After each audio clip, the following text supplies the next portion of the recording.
Une partie du cours sur les polynômes est dédiée à l'arithmétique des polynômes.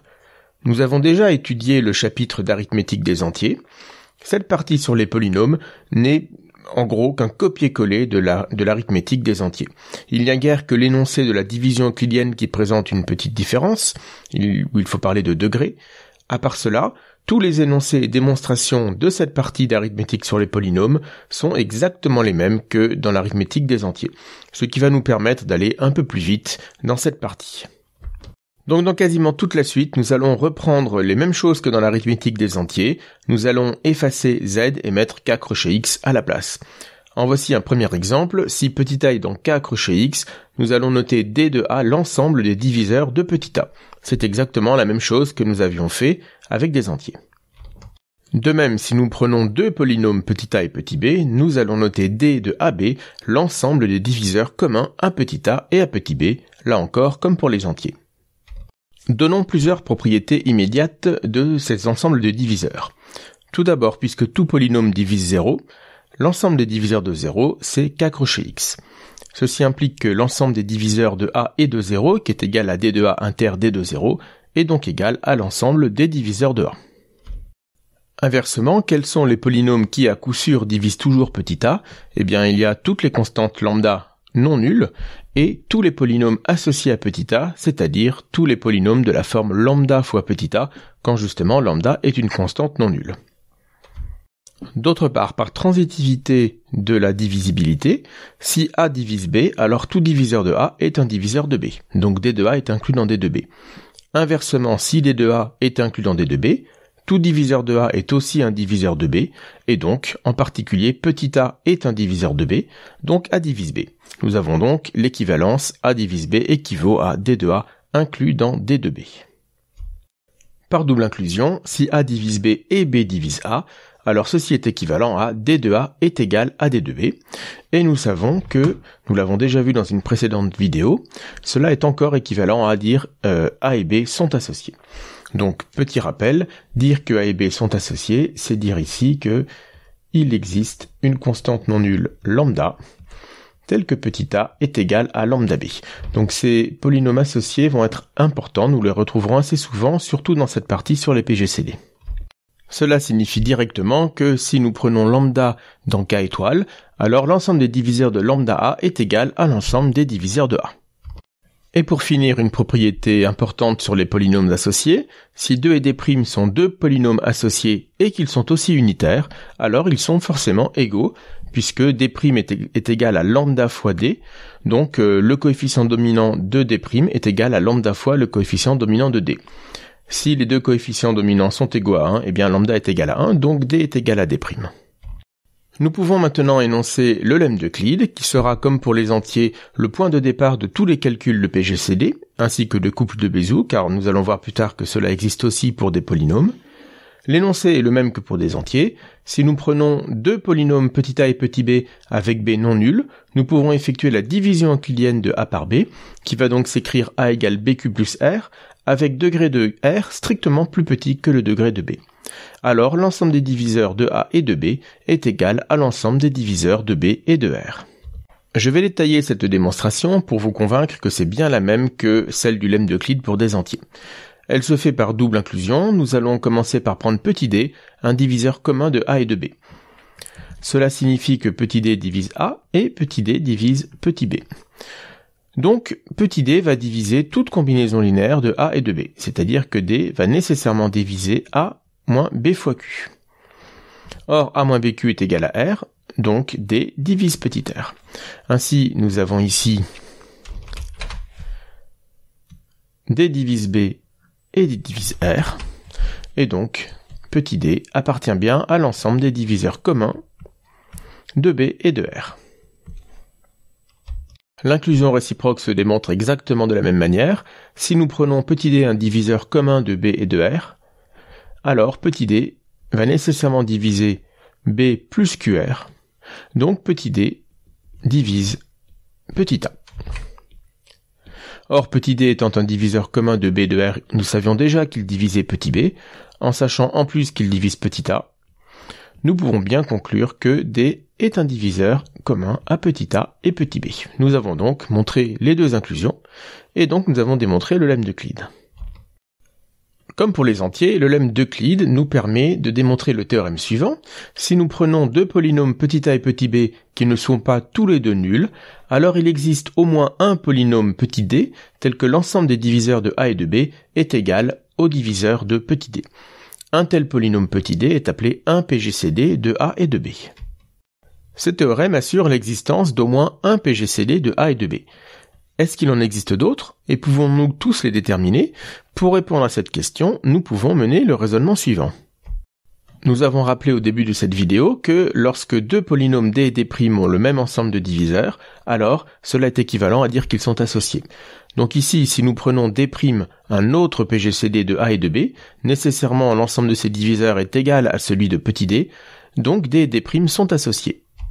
Ainsi, l'ensemble de tous les PGCD de petit a et de petit b est exactement l'ensemble de tous les polynômes associés à petit d.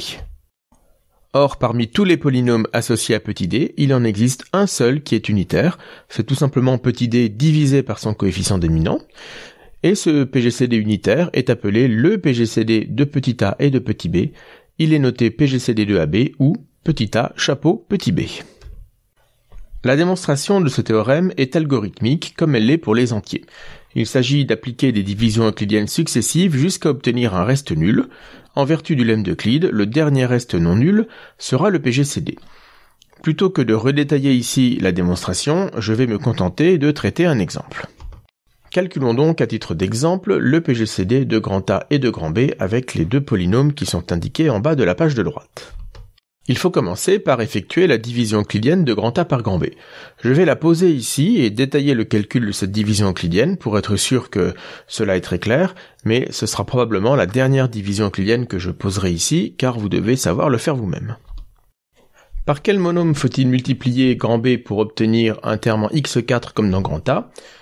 Eh bien par grand X, donc nous allons ici soustraire x fois b, c'est-à-dire x4 plus x2 moins x, ce qui nous donne x3 plus 3x,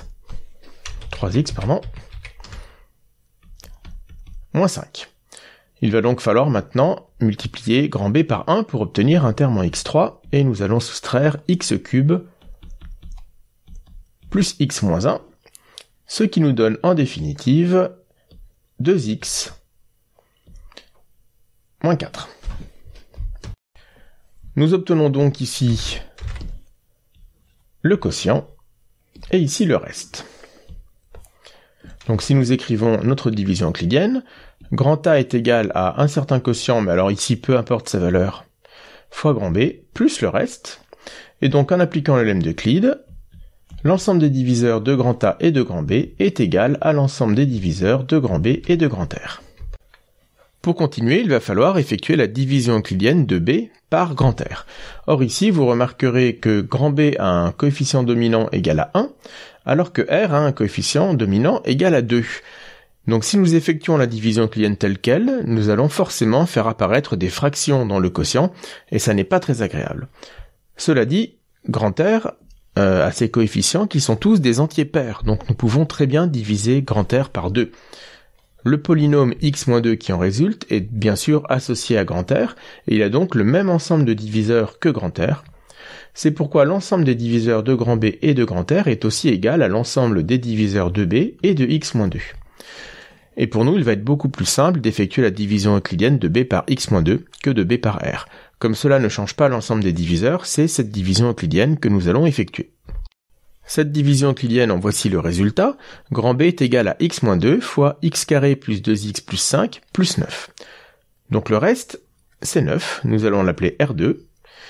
Et nous allons à nouveau utiliser le lemme d'Euclide. L'ensemble des diviseurs de A et de B, nous avions vu précédemment que c'était l'ensemble des diviseurs de B et de x-2.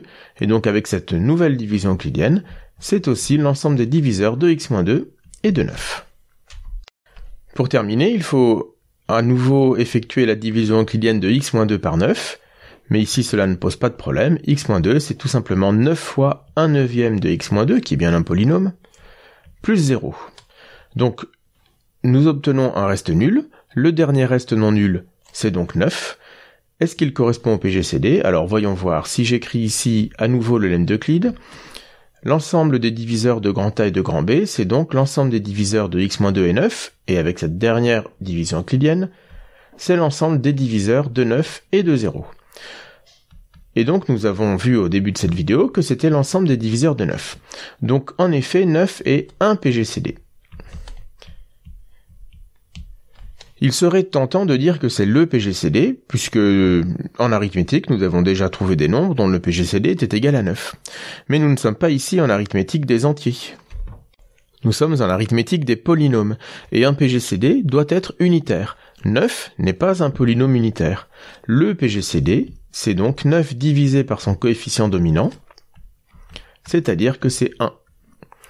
Le PGCD de grand A et de grand B est égal à 1. Donc attention à ce piège assez classique.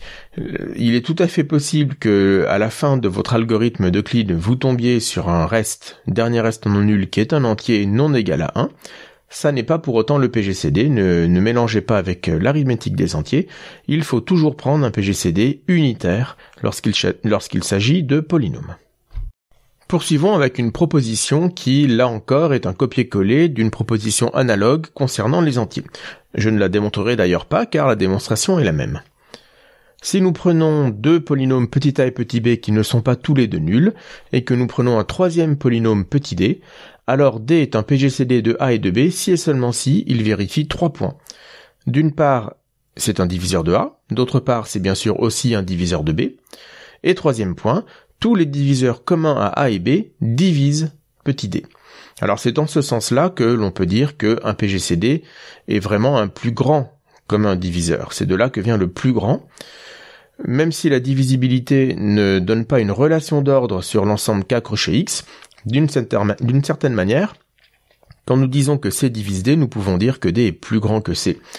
En tout cas, si nous passons au degré, nous voyons bien que un PGCD est nécessairement un diviseur commun à A et B qui a le degré le plus grand possible. Donc, sans même dire que D est le plus grand commun diviseur, nous pouvons dire ici que c'est le diviseur commun qui a le plus grand degré possible. Tous les PGCD étant associés, ils ont tous le même degré. Donc, n'importe quel PGCD a un degré maximal en tant que diviseur commun de petit a et de petit b. Cette proposition s'adapte si nous voulons donner une condition nécessaire et suffisante pour avoir non pas un PGCD, mais le PGCD. Donc D est le PGCD de A et B, si et seulement si il vérifie encore les 3 premiers points, ils doivent toujours être vérifiés, et en plus, bien sûr, pour passer d'un PGCD au PGCD, il faut rajouter la condition que D est unitaire.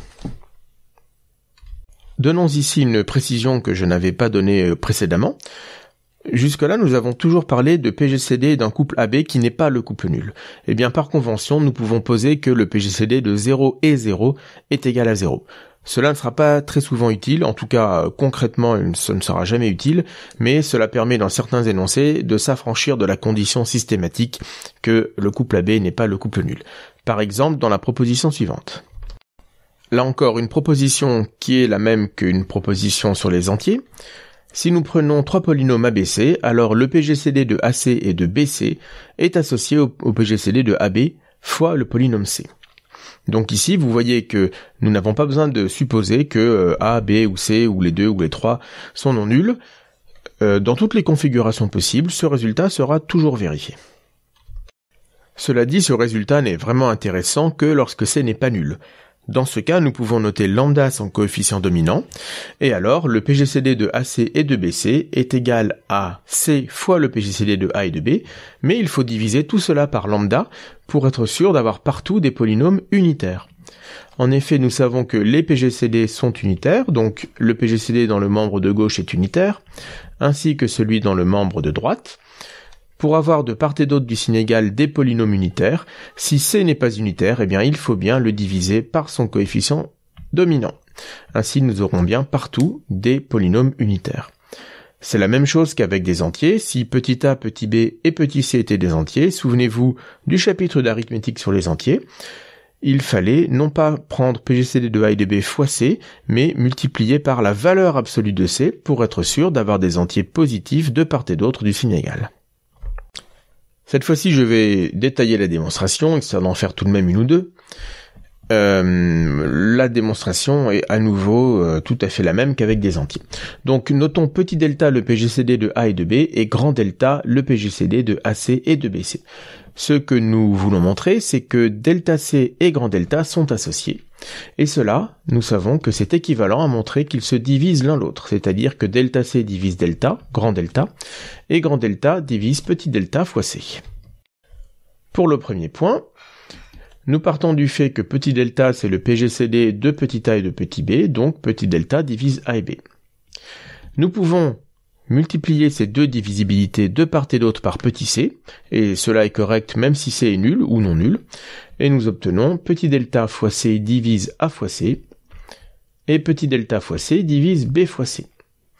Donc, par la proposition qui se trouve encore en haut de la page de gauche, delta C est un diviseur commun à AC et BC, il doit donc diviser le PGCD de AC et de BC, c'est-à-dire qu'il divise grand delta. Pour la seconde divisibilité, nous pouvons déjà commencer par remarquer que si petit c est nul, le résultat est évident. Grand delta divise 0, et donc il divise bien petit delta fois c. Maintenant, si c n'est pas nul, nous allons procéder différemment. Nous savons que petit c divise AC et petit c divise BC. Donc avec le même argument que dans le premier point, petit c doit diviser le PGCD de AC et de BC, c'est-à-dire delta. Cela signifie que il existe un polynôme petit p, il existe petit p dans K crochet x, tel que grand delta est égal à petit p fois c. Or, delta divise AC, puisque par définition delta c'est le PGCD de AC et de BC. Donc ici, PC divise AC. Or, comme C n'est pas nul, nous pouvons simplifier cette relation par petit c. C n'est pas nul, donc nous obtenons que petit c divise petit a. Évidemment, nous allons faire la même chose avec B. De même, grand delta divise BC. Donc PC divise BC, et à nouveau, comme C n'est pas nul, petit p divise B. Comme P divise A et P divise B, alors P divise leur PGCD, c'est-à-dire que P divise petit delta.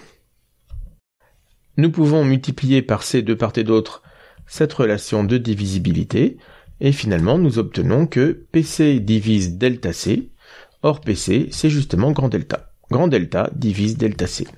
Nous avons donc bien montré cette relation de divisibilité et celle-ci, donc ces deux polynômes sont associés. Grand delta et delta C sont associés, c'est ce que nous voulions montrer. Ce résultat est particulièrement intéressant lorsque vous voulez calculer le PGCD de deux polynômes A et B, et vous avez déjà remarqué que A et B étaient tous les deux des multiples d'un certain polynôme petit c. Donc au lieu d'appliquer l'algorithme d'Euclide à A et B, vous allez l'appliquer à A quotienté par C et à B quotienté par C, qui vont être deux polynômes de degré beaucoup plus petit, enfin en tout cas plus petit, et donc les calculs vont être plus simples, et à la fin il n'y aura plus qu'à remultiplier par C le résultat. Et ce raisonnement, cette simplification, correspond d'ailleurs tout à fait à ce que nous faisions avec des entiers.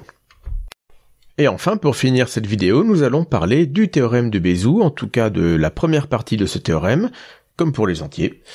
Si nous prenons deux polynômes petit a et petit b, alors il existe deux autres polynômes u et v, tels que au plus bv est égal au PGCD de petit a et de petit b. Un tel couple uv est appelé un couple de Bézout du couple AB. Donc vous ferez attention, c'est bien un couple de Bézout, car il y en a plusieurs, de même que pour les entiers, nous pourrons en reparler en TD. Et il ne faut pas mélanger les choses, le couple UV ici c'est bien un couple de Bézout du couple AB, puisque c'est A qui est multiplié par U et B qui est multiplié par V. Donc si vous preniez le couple VU, ce serait un couple de Bézout du couple BA. Attention à l'ordre dans lequel vous prenez ces polynômes. Nous pouvons ici faire les mêmes remarques qu'avec des entiers. Si je pose grand A égale x plus 1 et grand B égale x, je vais donner deux couples de Bézout de ces polynômes. Alors, ici, l'algorithme d'Euclide est très rapide à effectuer et on s'aperçoit très vite que le PGCD de A et de B est égal à 1. Or, si je prends le polynôme A moins le polynôme B, je trouve 1. Mais si j'effectue le calcul x plus 1 fois a moins x plus 2 fois b, j'obtiens aussi 1. Donc les couples 1 moins 1 et x plus 1 moins x plus 2, eh bien ce sont deux couples de Bézout du couple AB. Donc il n'y a pas unicité des couples de Bézout, donc ne parlez jamais deux couples de Bézout, parlez toujours d'un couple de Bézout de A et de B. Comme pour les entiers, si vous obtenez un polynôme petit d sous la forme AU plus BV, cela ne signifie pas que petit d est le PGCD de A et de B. Tout simplement, nous pouvons reprendre les mêmes polynômes A et B que au-dessus. Si vous prenez deux fois le polynôme x plus 1 et que vous lui ajoutez une fois le polynôme x, eh bien ici, nous allons obtenir 3x plus 2, qui n'est absolument pas égal au PGCD de x plus 1 et de x. Par contre, si nous voulons compléter le résultat, là encore, comme pour des entiers, dire que d est égal à u plus bv, cela implique que d est un multiple du PGCD. Donc cela implique que le PGCD de A et de B divise d. Là encore, la démonstration de ce théorème se fait de manière algorithmique en écrivant toutes les divisions euclidiennes qui mènent au calcul d'un PGCD de A et de B, et ensuite, ligne après ligne, en réexprimant ce PGCD comme une combinaison linéaire de A et de B. Alors vous ferez attention qu'ici on parle de combinaison linéaire, mais c'est un peu abusif, car en effet, le PGCD s'écrit bien sous la forme AU plus BV, qui fait bien penser à une combinaison linéaire, mais ici, U et V ne sont pas des constantes, ce sont des polynômes. Donc, normalement, une vraie combinaison linéaire, c'est un scalaire, donc une constante fois A plus une constante fois B. Alors, par abus de langage, on parle toujours de combinaison linéaire ici, mais c'est beaucoup plus que ça. C'est un polynôme fois un autre, plus B fois un autre polynôme. Donc je ne vais pas détailler la démonstration algorithmique, comme pour le calcul du PGCD, je vais tout simplement traiter un exemple, mais vous allez voir que l'algorithme est le même qu'avec des entiers. Donc je prends les deux polynômes grand A et grand B qui sont là, et je vais écrire directement toutes les divisions euclidiennes successives. Je ne vais pas les détailler. Maintenant, je vous laisse le temps de mettre cette vidéo sur pause et d'effectuer les divisions euclidiennes de votre côté, pour ensuite revenir vers la vidéo et vérifier vos résultats. Voici donc les divisions euclidiennes successives. Grand A est égal à x plus 1 fois b plus tout ce polynôme que je vais nommer R1. Puis b est égal à 2x moins 1 fois R1 plus ce polynôme que je vais noter R2. Et pour finir, nous remarquons que R1 est égal à x moins 1 fois R2, et donc plus 0 d'une certaine manière. Le dernier reste non nul, c'est donc R2. Ici, nous vérifions qu'il est bien unitaire, son coefficient dominant est bien 1. Donc nous pouvons conclure que R2 est bien égal au PGCD de A et de B. Il est possible de calculer un couple de Bézout en descendant d'une certaine manière les divisions euclidiennes, en descendant les lignes, c'est-à-dire qu'à chaque fois que vous réalisez une de ces divisions euclidiennes, vous pouvez tout de suite après faire une petite ligne d'écriture qui va vous faire avancer dans le calcul des couples de Bézout. Personnellement, je préfère écrire toutes les divisions euclidiennes et ensuite remonter les lignes. C'est une préférence qui se base plus sur l'habitude qu'autre chose, car les deux méthodes sont tout à fait équivalentes en termes de calcul.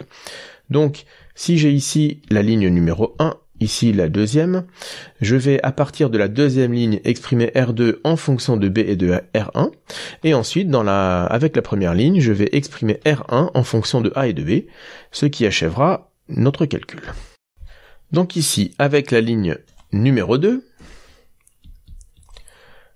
je vois que R2 est égal à B, moins 2x moins une fois R1. Puis, avec la ligne numéro 1, je vais pouvoir remplacer R1 par une expression en fonction de A et de B. Donc, R2, c'est toujours grand B moins 2x moins 1 fois R1, mais R1, je vais l'écrire A moins x plus 1 fois B.